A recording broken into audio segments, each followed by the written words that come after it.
Behind some of the most crucial wars, one country keeps being mentioned: Iran. On April 1, Israel launched its latest attack on Iran in the two countries' ongoing shadow war.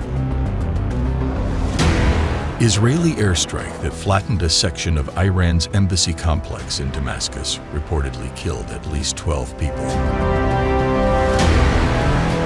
Among the dead was Mohammad Reza Zahidi, who headed Iran's military operations in Syria and Lebanon, where he worked for decades and became a close interlocutor with Hezbollah and its leader, Hassan Nasrallah. The strike also killed Mohammad Hadi Haji Rahimi, Zahidi's deputy, and at least 5 other officers in Iran's Islamic Revolutionary Guard Corps, popularly known as the IRG. Israel crossed a new line with the strike on Iran's diplomatic compound, which Iran and many other governments see as tantamount to striking Iranian territory itself. The decision to target high-level officials at that location may reflect the Israeli government's belief that now is its moment to act against Iranian military targets, wherever they may be, with relative impunity. Experts fear that Israelis are underestimating the unpredictability of the current regional climate. The attack may prove to be a miscalculation that can lead to dangerous outcomes, not just for Israel, but for the entire region.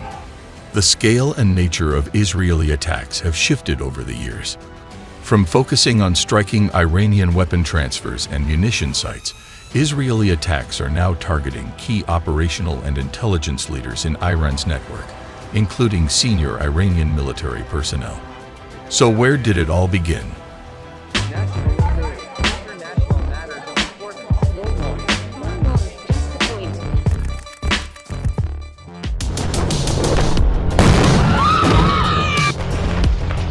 Currently, there are 3 major wars going on in the Middle East.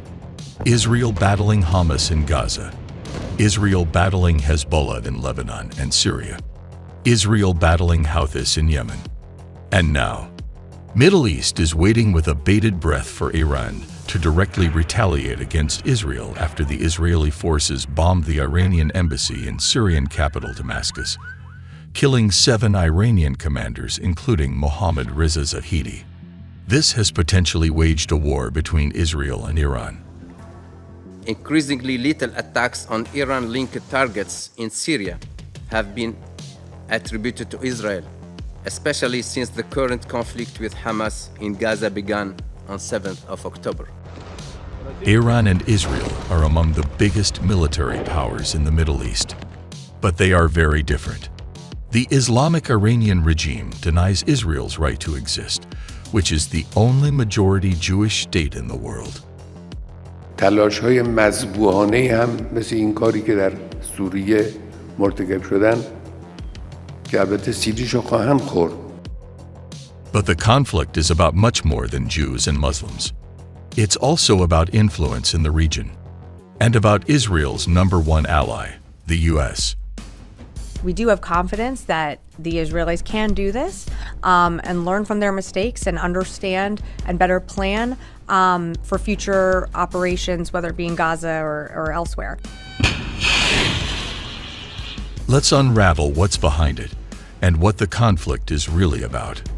For decades, Israel and Iran have fought a shadow war across the Middle East, trading attacks by land, sea, air, and in cyberspace. Iran has largely used foreign proxies to strike Israeli interests. Meanwhile, targeted assassinations of Iranian military leaders and nuclear scientists have been a key part of Israel's strategy.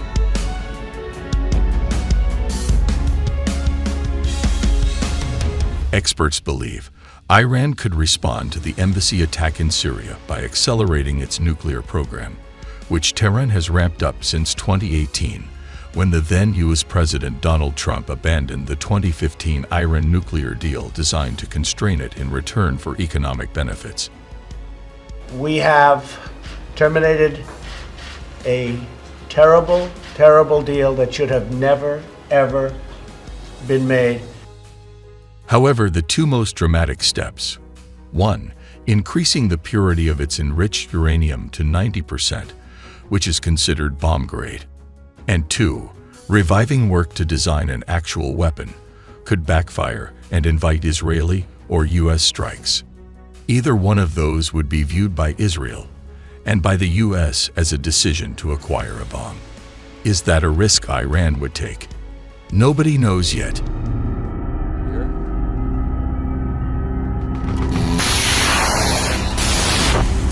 On January 3, 2020, Qasem Soleimani, an Iranian major general, was killed by an American drone strike near Baghdad International Airport in Iraq while traveling to meet Iraqi Prime Minister Adil Abdul Mahdi.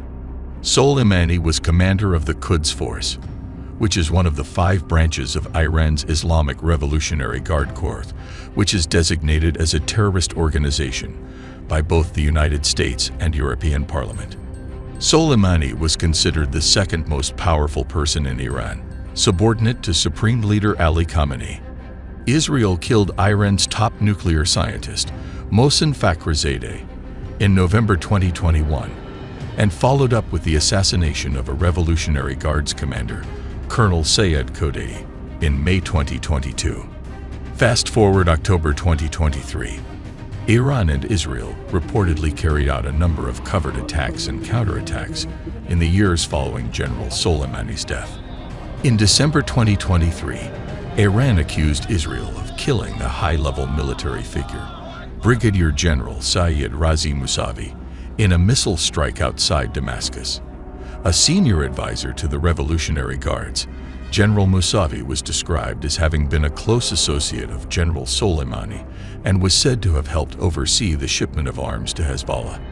Back-and-forth attacks ratcheted up, and in January 2024, the U.S. launched a drone strike in Baghdad that killed a senior figure in an Iran-linked militant group. The attack came days after an explosion in a suburb Lebanon's Beirut that killed Salah al-Arari, a Hamas leader, along with 2 commanders from that group's armed wing.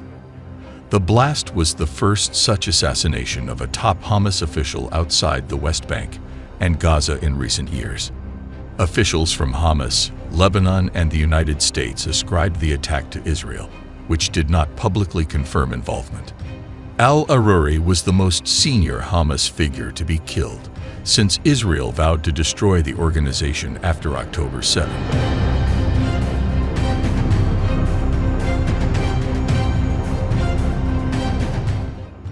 After Israel declared independence in 1948, Iran was actually among the first Muslim-majority countries that recognized the new state. So, what happened then?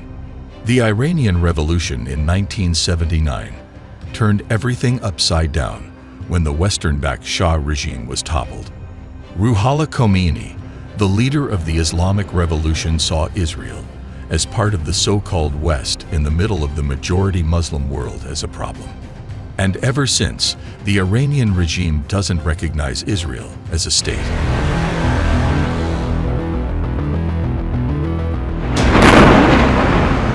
Hamas is not the only group in the region that gets funding and arms from Iran. These so-called proxy armies include Islamic Jihad in Gaza and the West Bank, Hezbollah in Lebanon, the Syrian Armed Forces, Popular Mobilization Force in Iraq, and Houthis in Yemen. Let's travel a bit further to the north, to the Lebanon-Israel border region. This area in southern Lebanon is under the control of Islamist militant group Hezbollah, which is like Hamas, backed by Iran. And then there are the Houthis, which operate mainly in Yemen. The hatred against Israel often goes hand in hand with hatred against the United States. Meanwhile, Yemen-based Houthis have targeted Israeli-linked ships in the Red Sea. This puts Iran in proxy confrontation with Israel. But does that also mean the Iranian regime itself could act against Israel directly at some point?